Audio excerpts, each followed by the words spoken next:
Go Thank you, ahead. ma'am. At the outset, I'd like to thank Dr. Vishali and the executive of the Chandigarh Ophthalmological Society, Dr. Chintan, for giving me this opportunity.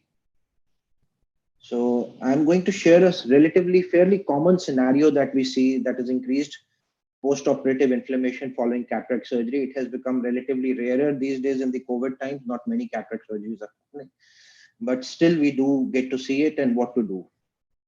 So this is a couple of years old case. 13-year-old male presented to us with history of decrease of vision in his left eye since 4 months. Had a history of low vision both eyes for the last 5 years, but was particular in saying that he is experiencing further decline in his left eye now.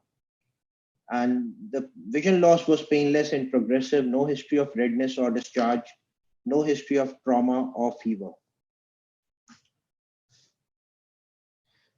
He was a known case of acute lymphoblastic leukemia, diagnosed 9 years back, had completed chemotherapy 6 years back, and was now under remission. Diagnosed with bilateral CMV retinitis during this course and treated for the same. Right eye underwent cataract surgery 4 years ago with a poor visual gain, which was primarily attributed due to retinal causes. And left eye was under follow-up and quiescent for more than 1 year now. So this was the examination at this presentation. Now the right eye had a visual acuity of PL plus inaccurate PR. Left eye was 660. Intraocular pressures was 12 millimeters of mercury in the left eye. The visual axis, there was a right eye exotropia of 45 degrees due to visual deprivation. The extraocular movements were otherwise full. Lids and adnexa were normal. The pupils, the right eye was mid-dilated and non-reacting. Left eye was normally reacting. The right eye anterior segment shows iris atrophy, a decentered IOL, a thick PCO, and a quiet AC. The left eye also had a quiet AC and a posterior subcapsular grade 3 cataract, which you can see. And this fundus photograph, you can see this haze that is there, that is primarily due to the cataract in the front.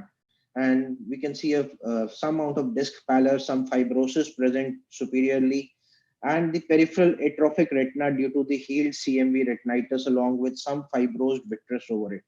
The right eye did not have any fundus view, so it was primarily a one-eyed patient. The diagnosis of right eye pseudophakia with left eye posterior subcapsular cataract with bilateral healed CMV retinitis.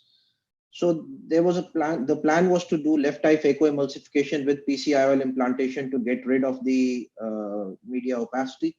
It was an uneventful surgery, left eye phacoemulsification with capsular bag implantation of IOL, no posterior capsular tear. Sodium hyaluronate 1.4% was the viscoelastic used during the surgery, and povidone iodine 5% was instilled into the conjunctival sac before and at the end of the surgery. This was post-operative day 1. We can see the vision was hand motions close to face. Intraocular pressures were 9 millimeters of mercury. What we see here is an exuberant fibrinous response in the anterior chamber. There was going on higher magnification, we could see some 4+ cellular reaction.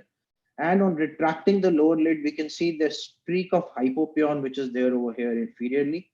So there was increased post-operative inflammation. We could not visualize the posterior segment. There was a yellow glow. We did an ultrasound V scan, which shows membranous echoes in the vitreous cavity, which were likely suggestive of exudates, and the retina was on. So exaggerated post-cataract surgery inflammation. Our first differential was post-op endophthalmitis. A second lower down was toxic anterior segment syndrome, TAS, or a flare-up of uveitis, which could also present since there was a history of uveitis in this case. So differentiating TAS for endophthalmitis is always the thing that we talk about, and we should always be thinking in terms of endophthalmitis in case of any doubt between them. The timing of TAS usually within the first 12 to 48 hours, and it presents early. Endophthalmitis may present between 2 to 7 days or later, but sometimes cases can present at day 1 also, especially in our setting where the organisms tend to be more virulent. Pain, endophthalmitis is usually painful. There is lead edema present in endophthalmitis. Corneal edema is an important sign, as TAS usually has a limbus to limbus corneal edema due to the toxicity. And endophthalmitis, it is usually just near the section or thereabout. Exudates AC, there is a more fibrinous response in TAS, while a hypopion is largely suggestive of endophthalmitis. And intraocular pressures in TAS, they are usually raised. In endophthalmitis, they may be normal, raised, or sometimes decreased also. Ultrasound is important as in TAS, usually the vitreous is echo-free. The inflammation is largely in the anterior segment. But in endophthalmitis, the vitreous will have exudates. And then response to steroids is something that can be used to test your hypothesis, whether it is TAS or endophthalmitis. So in this patient, our plan was to manage on lines of endophthalmitis. The patient was admitted in the ward. Intravitreal vancomycin 1 milligram per 0.1 ml and ceftazidime 2.2 milligrams per 0.1 ml were given. Vitreous tab was sent for gram stain, KOH, and culture sensitivity. And treatment instituted was injection ciprofloxacin along with hourly topical moxifloxacin. A steroid loading was given to the eye with betamethasone every 1 minute for the first 5 minutes, followed by 5 minutes for 30 minutes, and then every half hourly thereafter till we get a decrease of inflammation. And atropine was started 3 times a day. This was post-operative day 2. We saw that the hypopyon had disappeared.